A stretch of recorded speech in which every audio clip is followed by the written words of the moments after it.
Once again, welcome back, my dear kids.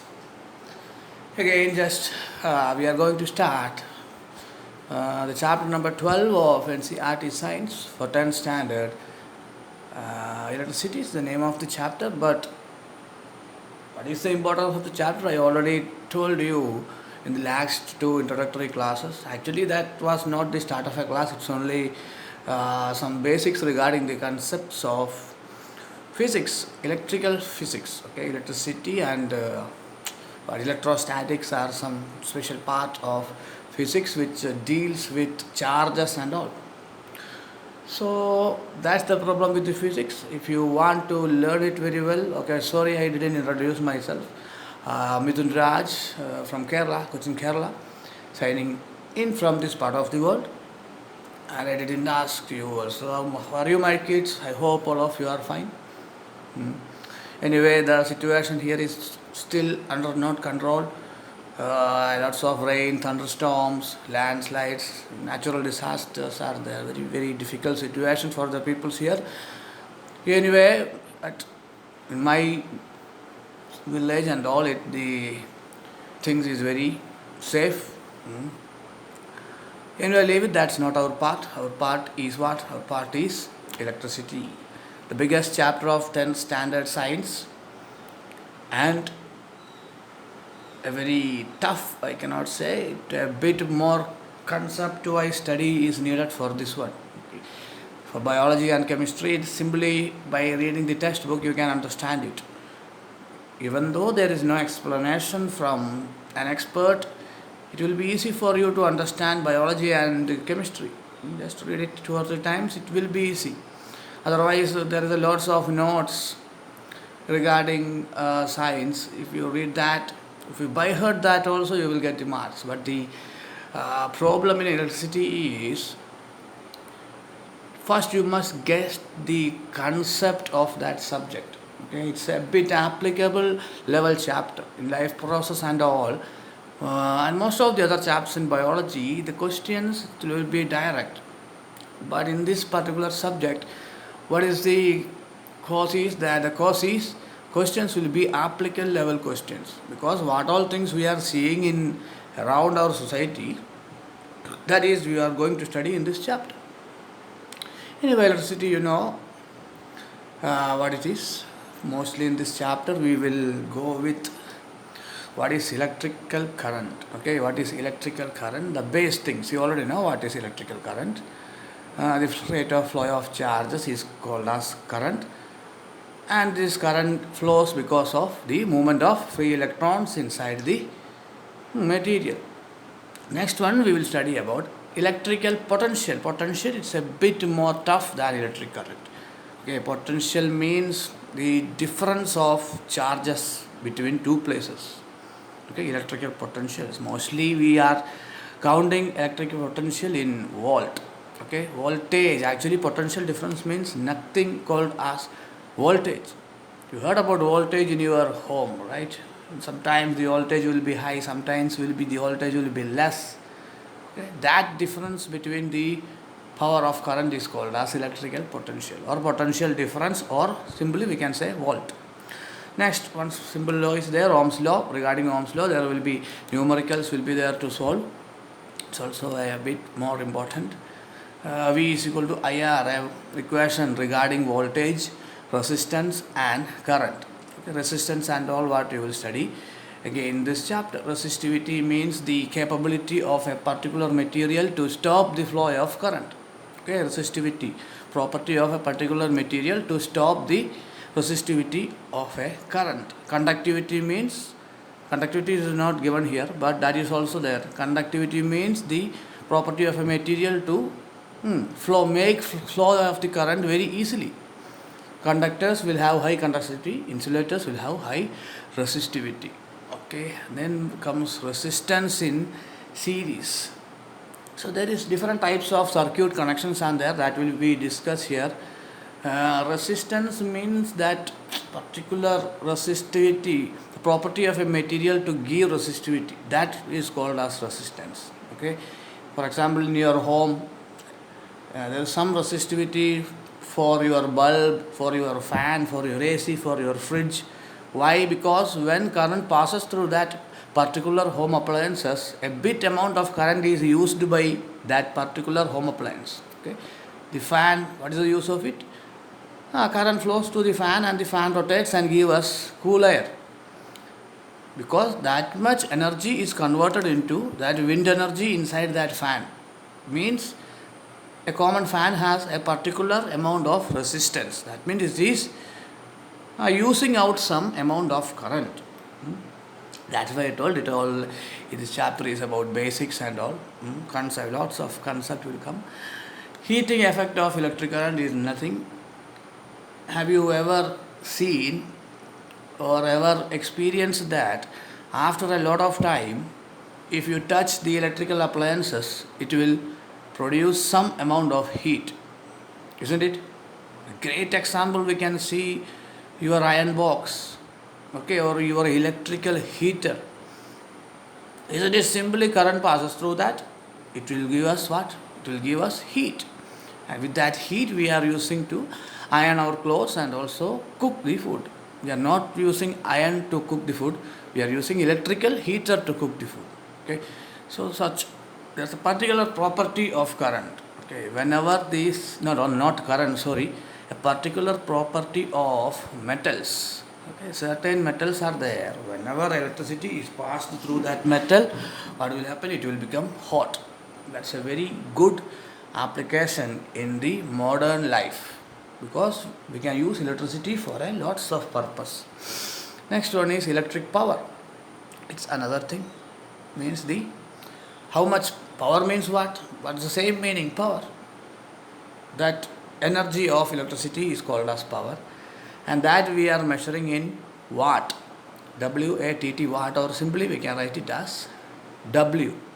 So these are the main basic things regarding electricity in this chapter. But it is a long chapter and lots of numericals will come from this part. Electric power, heating resistance, Ohm's law, and resistivity. Actually, resistances in series and parallel both are there. Series connection and parallel connection. I think missed to write it here. So numericals are very important from this chapter, and there is a chance, mostly essays comes from optical part, but there is a chance of an essay also from this part. But minimum 12 marks question, 100% it will come from this particular chapter. 12 marks. That's why that's the importance of this chapter. And not only why I am telling, not only this chapter is important here, in your future studies also, it contains a lots of application level questions. Okay, for your 10th, 12th standard, first year PUC, second year.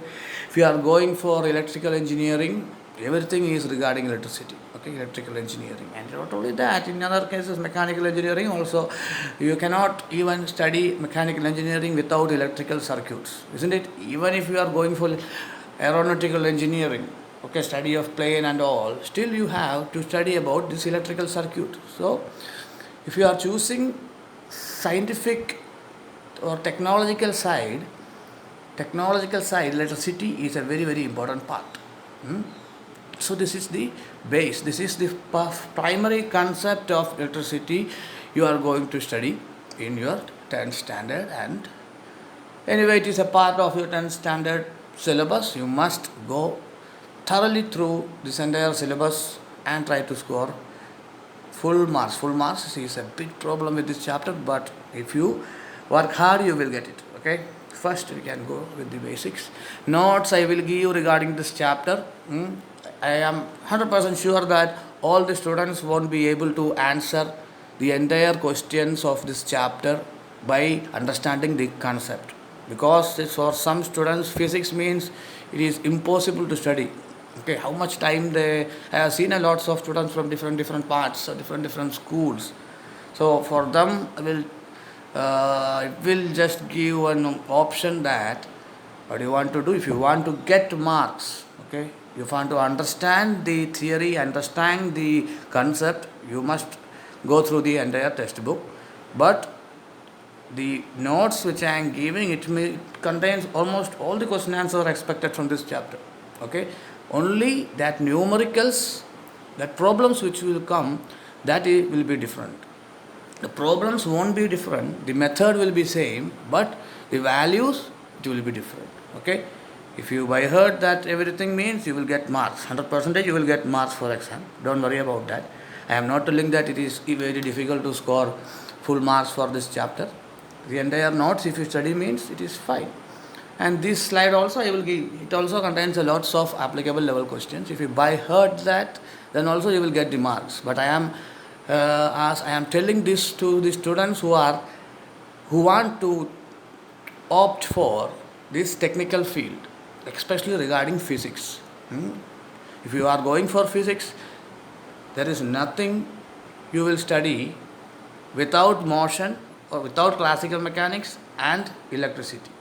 Okay, one more part is there, electronics, but it is been changed from your textbook. Before it was there, but now electricity only is there. Okay, so let us start. Simple thing, you already studied what is electricity or electric current. Current means flow. Okay, that's the meaning of the current. Okay, current means flow. Oceanic current, river current, air current and all. Here we are studying about electrical current. Electrical current is nothing but what? Is defined as the rate of flow of charges. Rate of flow of charges means what? How much amount of charges is flowing per time. See here, the charges are mentioned in Q. Understand? Actually they are electrons. Okay, and this is a cross section of a wire. If you take down a wire, if we cut it and if we zoom in with an electronic microscope, we can see electrons moving. But it is very difficult to get that much powerful electron microscope. Anyway, I don't have one. Most of the schools also don't have one. Only great research centers has that much powerful microscope. So it is impossible for us to see that. That's why the textbook and all is providing this diagram. So actually they are electrons, not simple electrons. They are free electrons. Okay. When they move, current is produced. Simple thing, isn't it? So why it is Q? Why is it defined by Q? Actually this charges is defined with that particular term, Q. Last year you studied about acceleration, you use the letter A. Velocity, you use the letter V. So displacement, you use the letter S. For charge we use the letter Q. And for time, which letter you are using? T. Time, isn't it? Okay, fine. I think I already posted one video regarding standard unit and all. I will check anyway one more time. I will check. If I not provided means I will give the standard units you want to study in this chapter, because standard units is very important regarding solving the problems, not only for 10th, in your entire life. So the first derivation is nothing. Electricity is the flow of charge. In this case, the charge is electron negatively charged, but the charges are defined by a particular letter for Q. So what is rate of flow of charges means what? If you want to take an equation from this simple definition, how will you make an equation? Okay, for current we can use the letter I. Okay, for current we can use the letter I. Universally we are using that letter for current. Rate of flow of charges means number of charges flown per time. Simply we can define current I is equal to Q by T. Okay, anyway, equation we will derive afterwards, but here itself we can derive it, isn't it? The rate of flow of charges. Rate of flow means what? At a particular time. Okay, a particular amount of charges is flown in a particular time, that is current. Current is letter I, charge is Q, and time is T. Okay, that's the first introduction. Next one come. Directly we are going to conductors. Okay, conductors. These substances through which electricity can flow are called conductors. You already know that. It's not that much tough part. Some examples you can use. Silver, copper, aluminium and alloys. This thing we didn't discuss. Okay, alloys. Why we are using alloys? Anyway, we have lots of metals around us. One of the best conductor of electricity is silver. Okay, one of the best conductor of electricity. Why I am discussing this means question will come from this part. Even though silver is the one of the most powerful conductor of electricity, why we are not using silver in these electrical lines and all? Have you seen electrical lines around you? Anyway, from power stations, how current is coming to your home? Because of this electrical transmission lines. Mostly in our household lines, we are using copper, and in outside for long distance transmission, we are using aluminium. Okay, why is that? Of course, because silver is expensive. Okay, because such metals are very very expensive, and most of the metals which is not expensive is not a good conductor of electricity. Aluminium is a good conductor, but regarding silver, aluminium's conductivity is very very low. Conductivity means the ability of the metal to able to flow the electricity through it. Conductivity and all we are not going to study. Okay, already you studied that in 9th and 8th. I think that. So that's why we are using alloys like nichrome, which has a high resistivity. Okay, nichrome has high resistivity, but in some cases, bad conductors are also good. That we will discuss later. If I am telling all those things, you will be get confused. So that is a conductor. You know what is a conductor now, isn't it? Substances through which electricity can flow are called as conductors. Examples 3 or 4. You just imagine. Carbon is not a conductor, but the carbon's form is graphite is a conductor. Okay, the same nib which have inside the pencil, that is a conductor. Experiments are there regarding that. If you just connect batteries into that graphite rod, and if you connect a bulb at the end of that graphite or that pencil nib, the bulb will burn, or the bulb will be lighten up. So that's why we can say that graphite is a conductor, not carbon. Okay, just imagine that graphite conductor, carbon is not a good conductor. So that's it. See some of the photos of the conductors. Okay, gold, copper. I don't know what metal is this. This is aluminium wire. Okay, so that's the first introduction part regarding. Okay, we can electric circuit. Okay, this we can discuss. Okay, insulators also you can discuss. The substance through which electricity cannot flow is called as insulators. And why is the reason conductors current is flowing? That also I want to discuss, because in conductor the number of free electrons, these types of electrons are very very high, and for insulators the number of free electrons are very very less. So insulators, substances through which electricity cannot flow, are called as insulators. Some example you just keep it in mind. Glass, ebonite, rubber, most plastics, ebonite and all just leave. Ceramics won't pass electricity. Okay, this one you under dry air you can write cotton, mica you can write paper, dry wood. Okay, dry wood. Only dry wood is insulator. Understand? Raw wood, that means fresh wood is not insulator, because it has lots of minerals and water present in it. Did you studied or not in life process? Inside the wood of a tree, what is happening? Water is transmitting here and there, minerals are also there. That's why common wood is not a good conductor. Dry wood, who want to write? Dry wood. Okay, almost all the plastics and dry paper also is good insulators. Okay, that's the introduction, basic things regarding this. We will take a lots of time to finish this chapter. I am not explaining a lot of things because it is a bit more difficult chapter for you. So daily we will cover small portions. Okay, I hope the first day's chapter was this whatever we covered was very very easy. Not that much. The last day also we covered it. Next day we will study about electrical circuits and how to represent these circuits. Okay, so that's it. I hope all of you are fine, and hope all of you are healthy. Stay home, stay healthy. Anyway, 10th standard examination and all You don't know about it. Maybe the syllabus will be reduced. Who knows about that? But even though the syllabus is being reduced, this all these things you must study in your life, because these are the common things you must know. It's a common sense chapter also. Simple things you want to know, what all things is happening in your house. The electric circuits are there, all those things we can see. Okay. So that's it, my dear kids. Mithun Raj signing off from this part of the world. We will start the next class with electrical circuits. So till then, goodbye and Jai Hind.